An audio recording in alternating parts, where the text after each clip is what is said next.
کیونکہ ایسا کرنے سے تو اس کے سر پر آگ کے انگاروں کا ڈھیر لگائے گا۔ بدی سے مغلوب نہ ہو بلکہ نیکی کے ذریعہ سے بدی پر غالب ہو۔ عزیزو، یہ روح القدس کی تعلیم ہے، یہ یسوع مسیح کی تعلیم ہے۔ امثال کی کتاب میں بھی اس طرح سے سلیمان نے لکھا، 25 باب 21-22 آیت، اگر تیرا دشمن بھوکا تو اسے روٹی کھلا، اگر پیاسا تو اسے پانی پلا، کیونکہ تو اس کے سر پر انگاروں کا ڈھیر لگائے گا اور خداوند تجھ کو اس کا اجر دے گا۔ الیشا ایک نبی تھا اور وہ شاہ اسرائیل کو دشمن کی حرکتوں کے بارے میں بتا دیتا تھا۔ تو دشمن بادشاہ نے، شاہ ارام نے اس بات کا تہیہ کیا کہ ہم اس بات کو جانیں کہ ہم میں سے کون ہے جو میری نقل و حمل کے بارے میں پیشتر ہی اسرائیل کو بتا دیتا ہے۔ تو اس کے مصاحبوں میں سے ایک نے کہا کہ بادشاہ، کوئی ہمارے میں سے تیرے مخالف نہیں، نہ کوئی اس کے بارے میں دشمن کو خبر دیتا ہے۔ اسرائیل کے اندر ایک نبی ہے جس کا نام الیشا ہے، اور خدا کا روح اس پر ہے، اور وہ تیری ساری نقل و حمل کو پیشتر سے جان لیتا ہے، پہچان لیتا ہے، اور وہ بادشاہ پر اس بات کو ظاہر کر دیتا ہے۔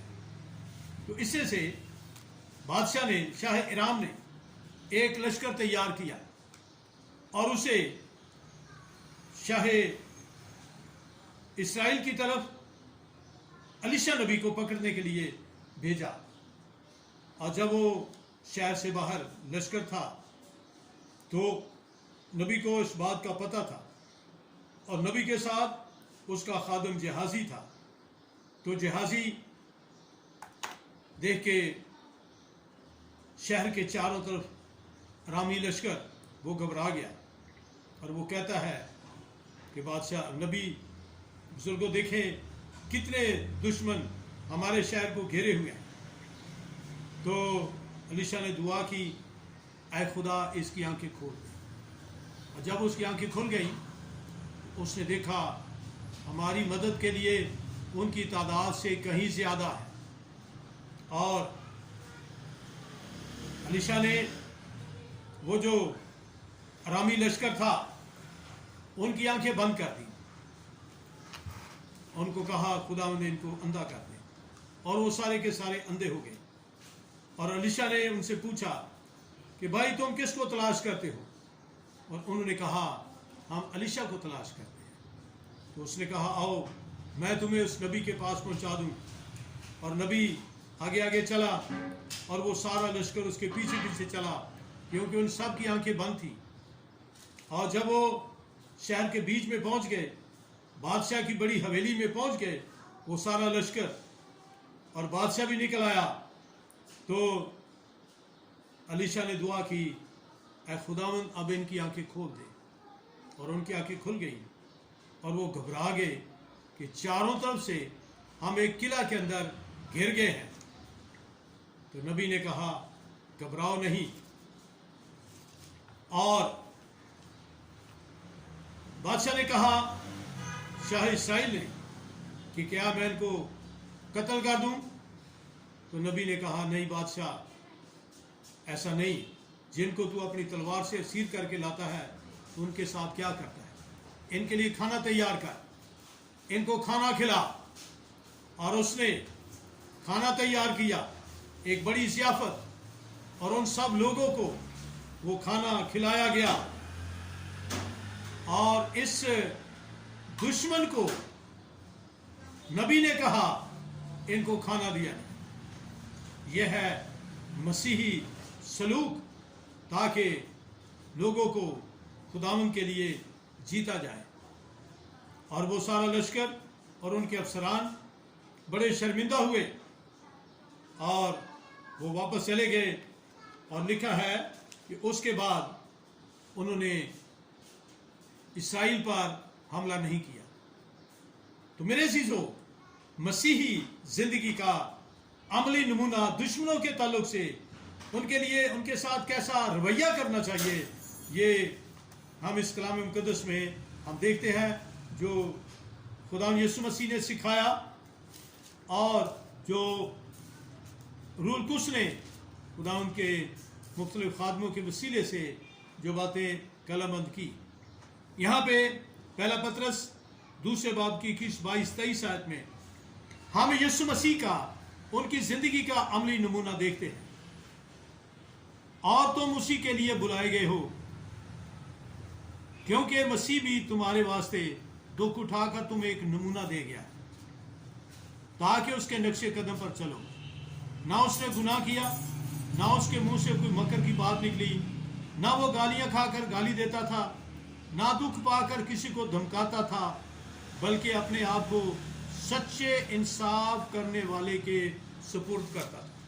یہ تھی یسوع مسیح کی عملی تصویر، عملی نمونہ۔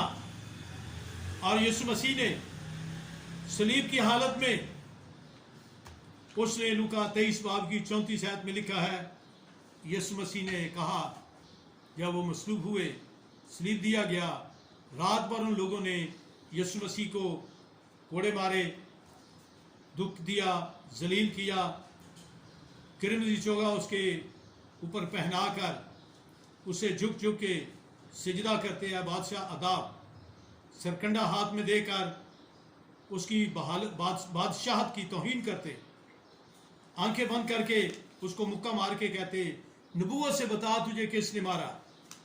اور ایسے لوگوں کے لیے جنہوں نے گلگتا کی پہاڑی پر بھاری صلیب اٹھوا کر یہاں پر لے آئے، ہاتھوں اور پاؤں میں کیل ٹھکوائے، ٹھوک کر صلیب پر ٹانگ دیا، اور یسوع مسیح نے آسمان کی طرف نگاہ کر کے کہا اے باپ ان کو معاف کر، کیونکہ یہ نہیں جانتے کہ کیا کرتے۔ یسوع مسیح نے ان دشمنوں کو جنہوں نے اس کو دکھ دیا تھا، اذیت دی تھی، ان کو معاف کیا۔